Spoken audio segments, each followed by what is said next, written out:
Lingkaran adalah bentuk geometri yang telah dikenal sejak zaman Mesir dan Babilonia kuno. Mereka menggunakan bentuk ini untuk kebutuhan astronomi, pembangunan bangunan, dan perhitungan waktu. Pemahaman tentang lingkaran semakin berkembang di masa Yunani kuno oleh tokoh seperti Archimedes yang memperkirakan nilai pi dan menghitung luas serta keliling lingkaran. Di abad ke-17, René Descartes memperkenalkan sistem koordinat Kartesius, sehingga lingkaran dapat dijelaskan secara sistematis menggunakan titik pusat dan jarak dari pusat ke titik pada garis lengkungnya.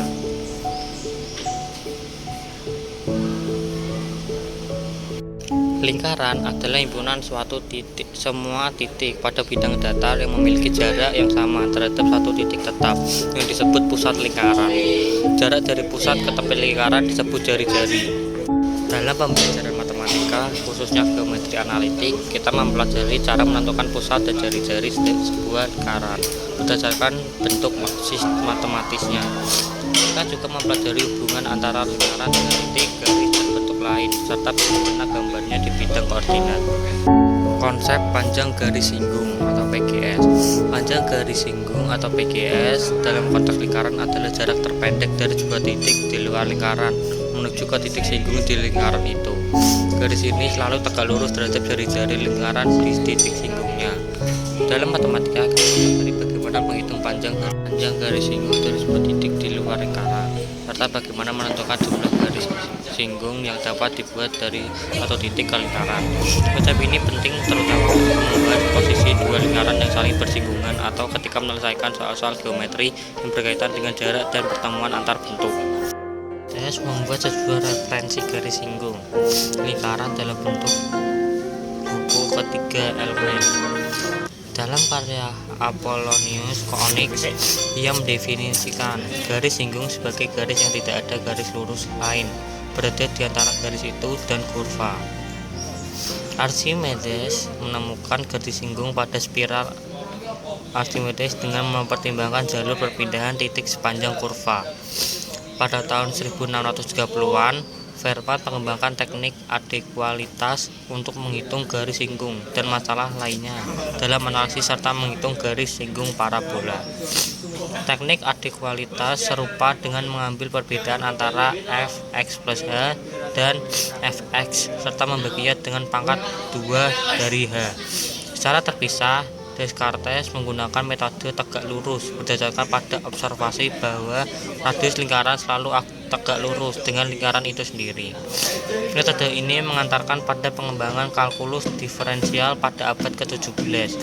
Banyak orang berkontribusi di dalamnya. Robert Val menemukan metode umum untuk menggambarkan garis singgung, mempertimbangkan sebuah kurva didefinisikan sebagai titik bergerak yang gerakannya merupakan resultan dari berbagai gerakan lebih sederhana. René Francois de Sluisdel dan Johannes Hudel menemukan algoritma aljabar untuk mencari garis singgung. Perkembangan lebih lanjut meliputi John Wallis dan Isaac Barrow, membawa pada teori Isaac Newton dan Gottfried Leibniz. Sebuah definisi garis singgung pada tahun 1828 adalah garis yang benar dengan menyentuh kurva, tetapi ketika diperpanjang tidak memotong kurva tersebut. Definisi tua ini mencegah titik belok memiliki garis singgung. Definisi ini telah ditolak dan definisi modern sama dengan definisi Leibniz yang mendefinisikan garis singgung sebagai garis yang melalui sepasang titik tak hingga dekat pada kurva. Vektor adalah struktur matematika yang dibentuk oleh sekumpulan vektor, yaitu objek yang dapat dijumlahkan dan dikalikan dengan suatu bilangan yang dinamakan skalar. Skalar sering adalah bilangan real, tetapi kita juga dapat merumuskan ruang vektor dengan perkalian skalar dengan bilangan kompleks, bilangan rasional, atau bahkan medan. Operasi penjumlahan dan perkalian vektor mesti memenuhi persyaratan tertentu yang dinamakan aksioma. Contoh ruang vektor adalah vektor Euclides yang sering digunakan untuk melambangkan besaran fisika seperti gaya. Dua gaya dengan jenis sama dapat dijumlahkan untuk menghasilkan gaya ketiga, dan perkalian vektor gaya dengan bilangan real adalah vektor gaya lain. Vektor yang melambangkan perpindahan pada bidang atau pada ruang tiga dimensi juga membentuk ruang vektor. Ruang vektor merupakan subjek dari aljabar linear dan dipahami dengan baik dari sudut pandang ini, karena ruang vektor dicirikan oleh dimensinya yang menspesifikasikan banyaknya arah independen dalam ruang. Teori ruang vektor juga ditingkatkan dengan memperkenalkan struktur tambahan seperti norma atau hasil kali dalam ruang. Seperti ini muncul dengan alamiah dalam analisis matematika dalam bentuk ruang fungsi berdimensi tak hingga dengan vektornya adalah fungsi. Secara historis, gagasan awal yang berbuah pada konsep ruang vektor dapat dilacak dari geometrik analitik abad ke-17, matriks, sistem persamaan linear, dan vektor Euclides. Pembahasan modern yang lebih abstrak pertama kali dirumuskan oleh Giuseppe Peano pada akhir abad ke-19 yang meliputi objek lebih umum daripada ruang Euclides. Namun, kebanyakan teori tersebut dapat dipandang sebagai perluasan gagasan geometri klasik seperti garis, bidang, dan analognya yang berdimensi lebih tinggi. Saat ini, ruang vektor diterapkan di seluruh bidang matematika, sains, dan rekayasa. Ruang vektor adalah konsep aljabar linear sesuai untuk menghadapi sistem persamaan linear, menawarkan kerangka kerja untuk dari Fourier yang digunakan dalam penamparan citra, yang menyediakan lingkungan yang dapat digunakan untuk teknik solusi persamaan diferensial parsial.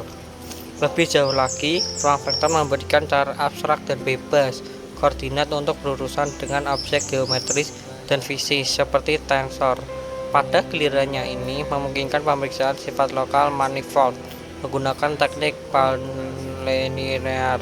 Ruang vektor dapat dirapatkan ke beberapa arah dan menghasilkan konsep lebih lanjut dalam geometri dan aljabar abstrak. Ruang vektor berasal dari geometri affine melalui pengenalan koordinat pada bidang atau ruang tiga dimensi. Sekitar 1636, ahli matematika Prancis René Descartes dan Pierre de Fermat mendirikan geometri analitik dengan mengidentifikasi solusi persamaan dua variabel dengan titik-titik pada bidang kurva. Untuk mencapai solusi geometris tanpa menggunakan koordinat, Bolzano diperkenalkan. Pada tahun 1804, operasi tertentu pada titik, garis, dan bidang yang merupakan pendahulu vektor. This work was made use of in the conception of barycentric coordinates by Fabius in 1820. Landasan dan jenis vektor adalah velocities, pengertian b-point, segmen berorientasi salah satunya adalah asal dari yang lain tampil. Vektor dapat dibangun kembali dengan penyajian bilangan kompleks oleh Argand dan dari mulanya quaternion mereka adalah elemen dalam R kuadrat dan R kuadrat. Memperlakukan mereka menggunakan kombinasi linear S kembali ke Leibniz pada tahun 1867 yang mendefinisikan sistem persamaan linear.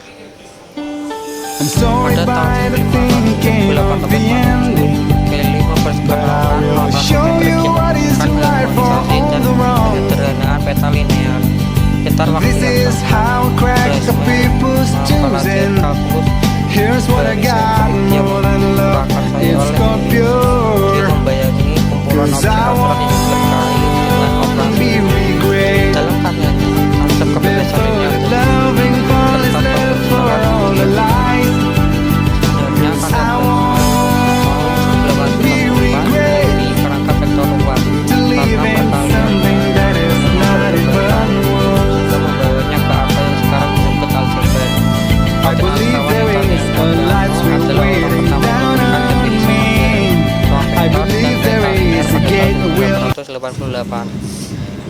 Perkembangan penting dari vektor adalah karena pembangunan ruang fungsi oleh Henri Lebesgue. Ini kemudian diresmikan oleh Banach dan Hilbert sekitar 1920.